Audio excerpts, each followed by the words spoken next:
प्रभाव पड़ता है जीवन में। अगर आप ब्रह्म मुहूर्त में जग जाएंगे तो फिर 4 से 6 बजे तक 2 घंटे में आपके घर का सारा काम काज संपन्न हो जाएगा। और उसके बाद में खूब समय है, आपको 8 बजे अगर ड्यूटी जाना है तो 2 घंटे का समय मिल गया। खूब अच्छी तरीके से स्नान करिए, पूजा पाठ करिए और उसके बाद में भोजन प्रसाद ग्रहण करके आराम से जाइए। और जगे हैं 8 बजे, हड़बड़ हड़बड़ कोनो मेर मंजन कई पाइन तो कई पाइन नहीं तो कुल्ले कई मुँह धोलीन, कंघेज बार झारिन तेलपनिया लगाए को कपड़ा सूट बूट चढ़ाई चली गई। पूरा शरीर गंदे गंदा बना रहा, रात भर सोई चाहे माटी धूरे में लेट गए, लेकिन कोनो सफाई है ही नहीं। मानवता पवित्रता सब समाप्त हो गई है।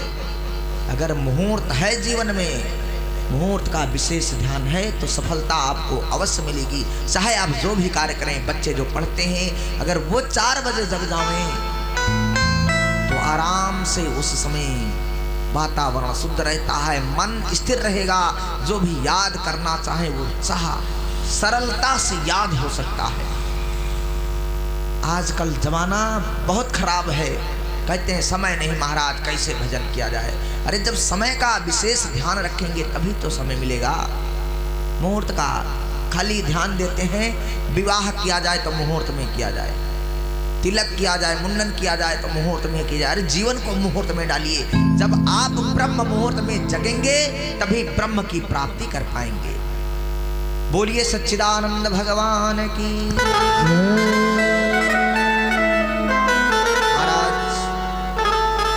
एक सूचना है, जो ये कथा हम वाचन कर रहे हैं, भजन गा रहे हैं, वो हमारे YouTube चैनल पर लाइव प्रसारण हो रहा है।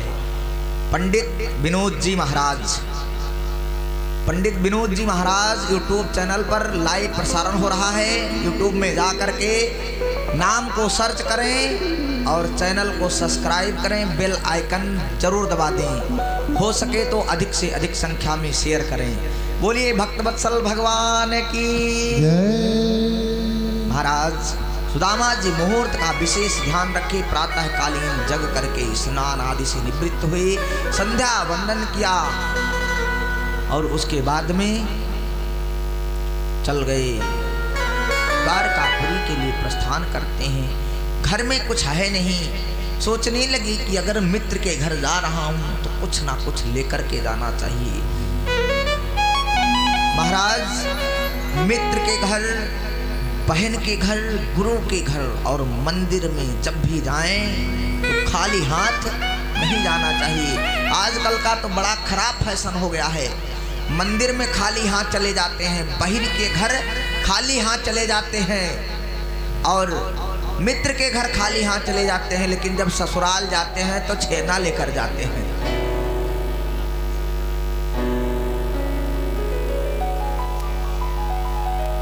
अगर बहन के यहाँ ले जाएं तो भांजे हैं खाएंगे, अगर भांजे को साल भर में एक ही बार अगर प्रेम से पवाया जाए तो 12 ब्राह्मणों का फल मिलता है, लेकिन भांजे के लिए नहीं ले जाएंगे।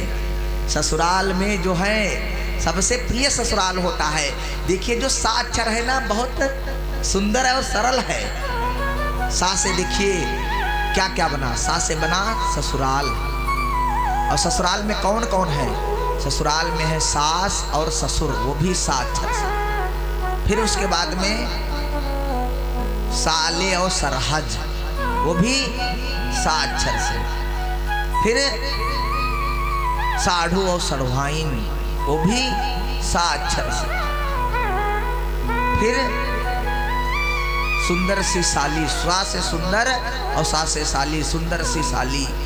ये जो साह का ससुराल बना है ये बहुत सुंदर बनाया गया है। महाराज तो ससुराल बहुत प्यारा होता है, छेना जरूर लेकर के जाइए भैया। बोलिए भक्त वत्सल भगवान की। बंधुओं ये है,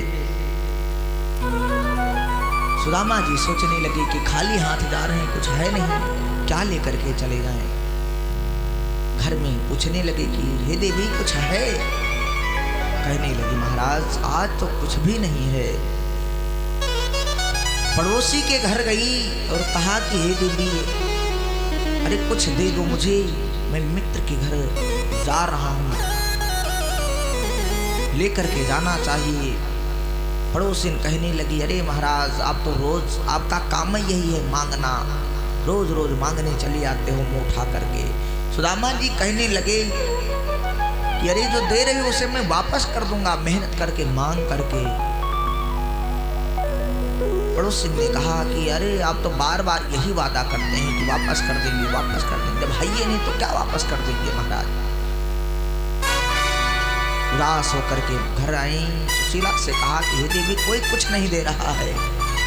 जाकर के सुशीला देखने लगी, ढूंढने लगी, तो कंदुल रखे थे, जो किनकी होता है उसमें भूसी चोकर, कुछ चावल के खंडे उसमें कपड़े थे, वो रखा था, उसी को पोटली में बांध दिया।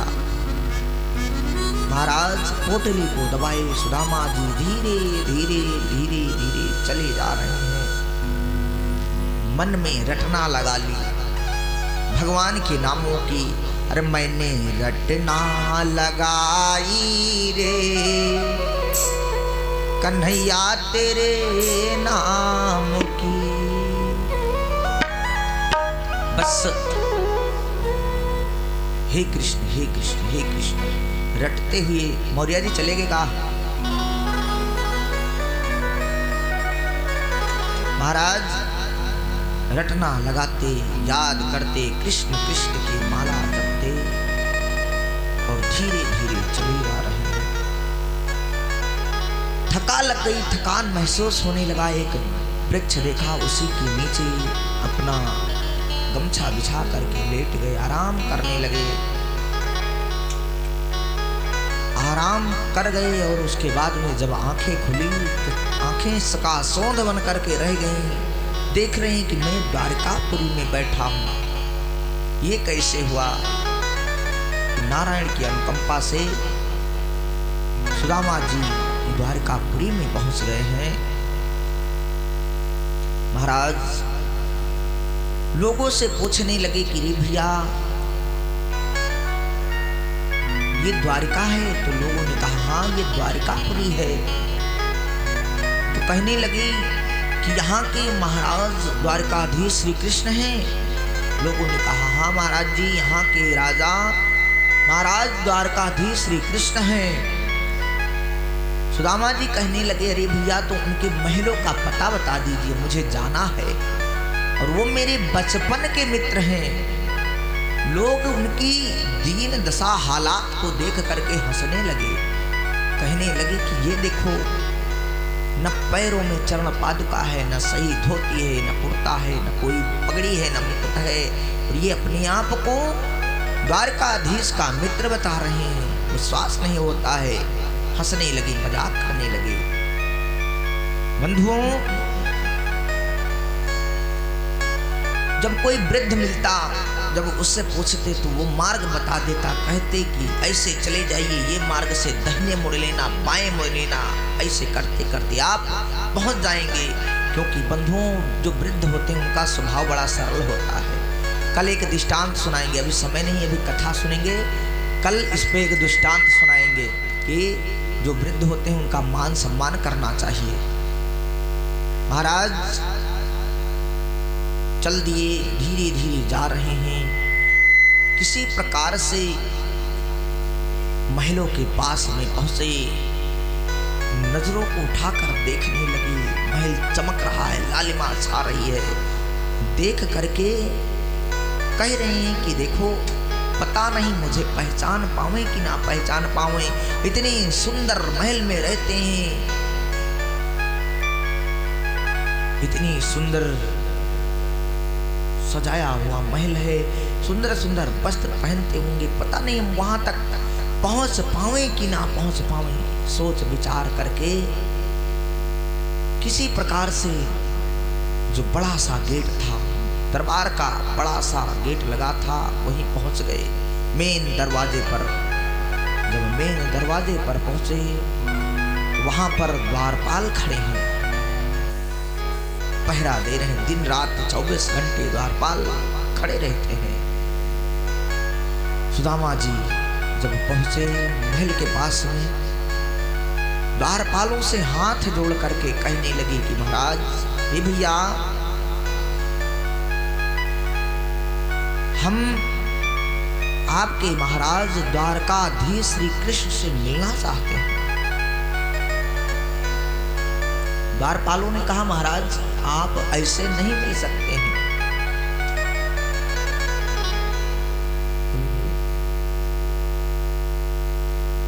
महाराज द्वारपालों ने कहा कि आप किससे बात करके आए, कैसे आए हैं, आपकी ये हालत और ये महलों तक जा नहीं सकती, ये शरीर आपकी महलों तक नहीं पहुंच सकती है। यहाँ तो बड़े बड़े राजा महाराजा लोग आते हैं उनसे मिलने के लिए, हम सब स्वयं नहीं मिल पाते हैं, बहुत जरूरी होता है तब हम अंदर जा पाते हैं। सज्जनों, सुदामा जी कहने लगे अरे भैया, जो तुम्हारे द्वारकाधीश भगवान श्री कृष्ण हैं, द्वारका नरेश हैं, वो हमारे बचपन के मित्र हैं। बचपन में हम और वो साथ साथ खेले हैं, साथ साथ पढ़े हैं, साथ साथ हंसे बोले हैं, बैठे हैं।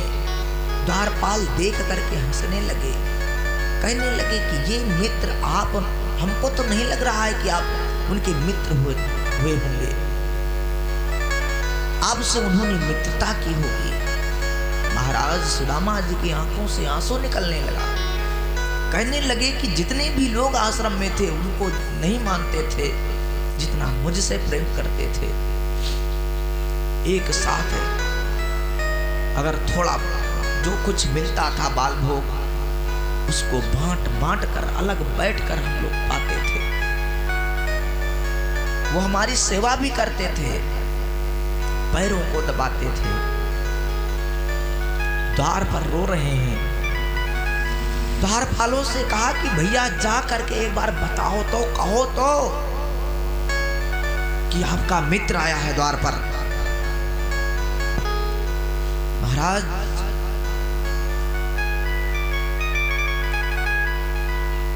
द्वारपालों को दया आ गया कि लग रहा है सच में ये ब्राह्मण देवता सच में मित्र है, क्योंकि जब तक करुणा नहीं होगी, प्रेम नहीं होगा, अनुराग नहीं होगा, तब तक आंसू नहीं छलकेंगे। जब तक प्रेम नहीं होगा तब तक आंसू निकल नहीं सकते हैं।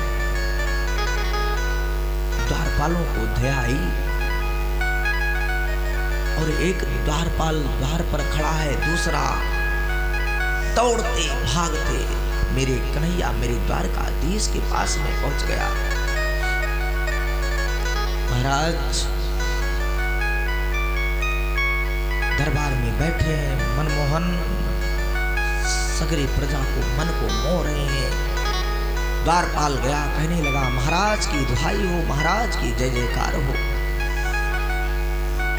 सज्जनों, द्वारकाधीश ने कहा कि हे द्वारपाल क्या समाचार लाए हो।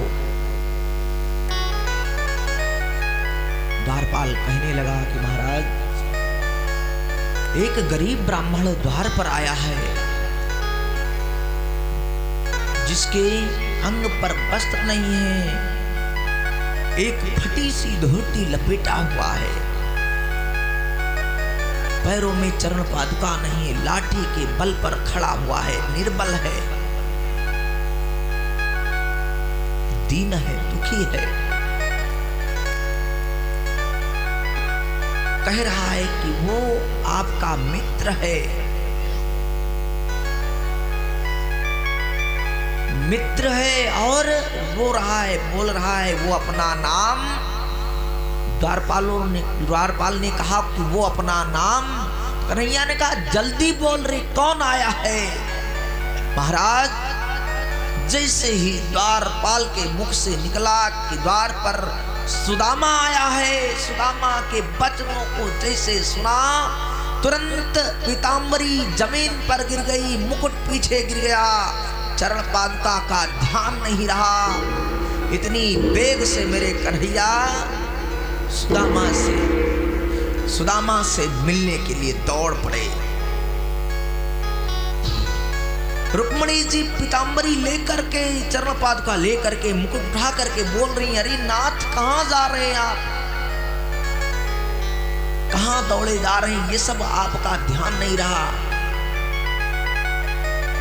पीछे मुड़ करके नहीं देखे, दौड़ते दौड़ते उस द्वार पर पहुंच गए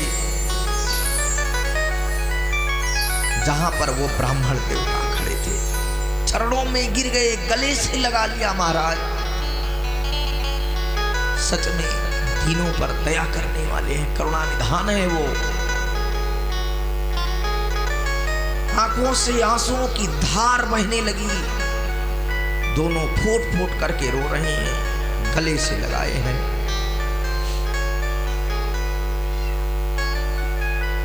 ले जाकर के अपने सिंहासन पर बैठाया है,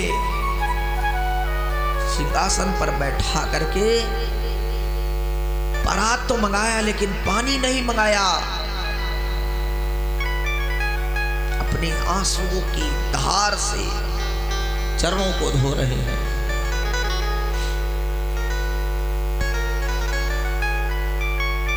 पूरा परात आंसुओं से भर गया, चरण को एकदम धुल धुल करके निर्मल बना दिए। भरी उनकी आंखों में है कितनी करुणा, जाकर सुदामा बुखारी से पूछो, कितनी करुणा करते हैं वो करुणा निधान। महाराज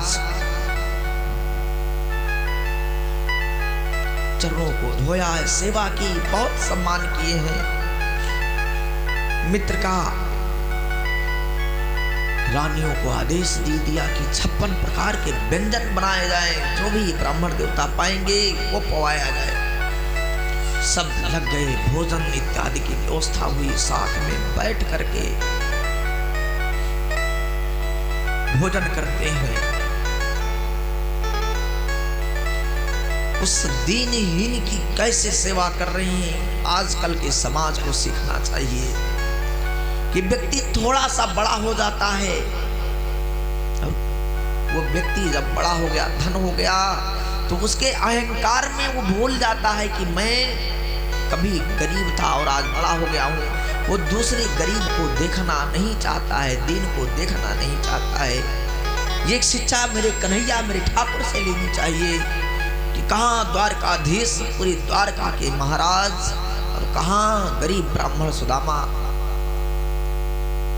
कितना मान सम्मान दिए हैं, सेवा किए हैं। ये मेरे कन्हैया से, मेरे ठाकुर से शिक्षा लेनी चाहिए। खूब मान सम्मान किया, सेवाएं की, जितनी दिन तक सुदामा जी द्वारकापुरी में रहे, खूब भ्रमण कराया, नगर को दिखाया, सेवाएं की।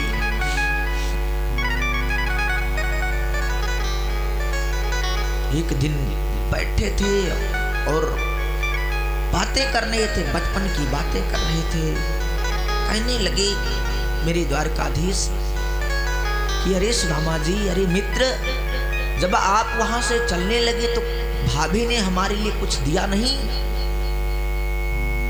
सुदामा जी कहने लगे कि अरे महाराज, याद नहीं रहा होगा, कुछ नहीं दिया। और वो जो पोटली ले गए थे उसको छुपाए रखे थे, दिखाते नहीं थे। और उस समय उस पोटली को अपने बगल में दबाए रखे थे कि कोई देख ना ले, पूछ ना ले कि क्या लेकर के आए हो। महाराज बार बार पूछते हैं कि हे मित्र, क्या आप अपने घर से खाली हाथ चले आए? कहने लगे महाराज, याद नहीं रहा कुछ। आपके घर में किस चीज की कमी? हर चीज तो भरा भंडार है, इसलिए याद नहीं रहा कि क्या लेकर के चले। कहने लगे तुम अभी भी बदले नहीं हो, झूठ बोलते हो। तुरंत जो बगल में दबाए पोटली थी उसको खींच लिया, कहा ये देखो, ये भाभी ने दिया है हमारे लिए और तुम छुपा रहे हो। पोटली को छीन लिया, पोटली को खोला, ना आओ ना ताओ, लिया मुट्ठी में और एक मुट्ठी पान कर गए, एक लोक की संपदा प्रदान किए। नारायण दूसरी मुट्ठी भर करके दूसरी मुट्ठी भी पान कर गए, 2 लोक की संपदा दे दिए। जैसे ही तीसरी मुट्ठी भरी, पानी लगे, रुक्मणी जी ने हाथ पकड़ लिया। कहने लगे महाराज रहने दीजिए। द्वारकाधीश ने डांट दिया, कहने लगे चुप हो जाओ, इनको पता नहीं चलना चाहिए कि मैं क्या लीला कर रहा हूं, मैं क्या इनको प्रदान कर रहा हूं। क्योंकि बंधुओं जब दान करना चाहिए तो अगर दाहिना हाथ दान कर रहा है तो बाएं को भनक नहीं लगनी चाहिए। 2 लोग की संपदा प्रदान किए। महाराज एक दिन सुदामा जी कहने लगे कि हे द्वारकाधीश, हे श्री कृष्ण, बहुत दिन हो गया यहाँ रहते रहते, बच्चे भी हैं घर में, धर्म पत्नी भी है, अब चलना चाहिए। कृष्ण ने कहा कि हाँ बहुत दिन हो गया है, जाइए, आपके बच्चे भी, परिवार भी है, उनको भी ध्यान में रखिए। बार बार निवेदन करके सुदामा जी विदा होते हैं, विदाई लेते हैं। भगवान श्री कृष्ण द्वारकाधीश चरणों में लेट लेट कर प्रणाम करते हैं, आनंदित होते हैं कि देखो ये बचपन का बिछड़ा मित्र आज इस जीवन में एक बार भेंट मुलाकात हो गई है। क्या नाम है भैया? हाँ भैया, क्या बात है, ये प्रत्येक दिन के दाता हैं। आज सप्तम दिवस की कथा है। प्रत्येक दिन भैया के कर कमलों द्वारा 21 मुद्रे का दान हुआ है। भैया श्रीमान सरोज कुमार जी निवासी रामपुर के, आपके कर कमलों द्वारा 21 मुद्रे का दान हुआ है। कोट कोट आशीर्वाद है, मंगलमय कामना है। बंधुओं, निवेदन करके विदाई लेकर के सुदामा जी द्वारकापुरी से प्रस्थान किए। रथ में बैठा करके द्वारकाधीश ने उनके नगर में पहुंचाया। नगर के बाहर रथ छोड़ करके चला गया। जब वो नगर में प्रवेश की तो अपने जब घर के पास में आई तो देखा कि मेरी मड़ैया, मेरी झोपड़िया थी, वो गायब हो गई है। ये सब नारायण की कृपा से रातों रात में विश्वकर्मा भगवान आकर के और उनकी मड़ैया एक सुंदर से महल में बना करके परिवर्तित करके चले गए हैं। जब आए देखे तो कहने लगे कि मेरी यहाँ मड़ैया थी, मेरा जमीन था, किसने हड़प लिया, कौन बेईमानी कर लिया, कितना सुंदर महल बना लिया है। बड़े चिंतित होने लगे कि देखो जो मड़ैया थी वो भी चली गई, अब बच्चे कहाँ गए होंगे, धर्मपत्नी कहाँ गई होगी।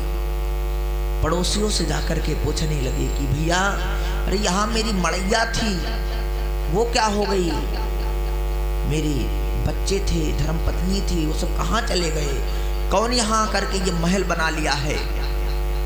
लोग कहने लगे महाराज कुछ नहीं पता चला, रातों रात में आपका ये मड़ैया महल में परिवर्तित हो गया, हम लोग जान ही नहीं पाए कि कौन से कारीगर आकर के बनाकर चले गए। अगर कारीगर बनाते तब भी इसको बनाने में 6 महीने लगा देते और हम तो जान ही नहीं पाए कि किसने बनाया है। कहने लगे देखो मैं यही बार बार कहता था कि हे देवी नहीं जाऊंगा, अगर पहचान मतलब गया तो महलों में नहीं जा पाऊंगा और महलों में चला गया तो पहचान नहीं पाएंगे और पहचान गए तो कुछ देंगे नहीं। अब यहाँ से गया दौड़ते भागते, महलों को उनके मिले और मिले, खूब सेवा किए, लेकिन कुछ हाथ में नहीं दिए कि ये ले जाकर के धर्मपत्नी को दे देना, ये ले जाकर के बच्चों को दे देना। जैसे खाली हाथ गए थे वैसे खाली हाथ लौट करके आए हैं। अब बच्चे भी गायब हो गए, मड़ैया भी गायब हो गई, धर्मपत्नी भी गायब हो गई। पहले से दुख था ही और अब दुख हो गया। अब क्या करें, कहाँ चले जाएं महाराज। रोने लगे, रो करके दरवाजे को जोर जोर से खटखटाने लगे। जब दरवाजा खटखटाया तो धर्मपत्नी अंदर से दौड़ करके आई।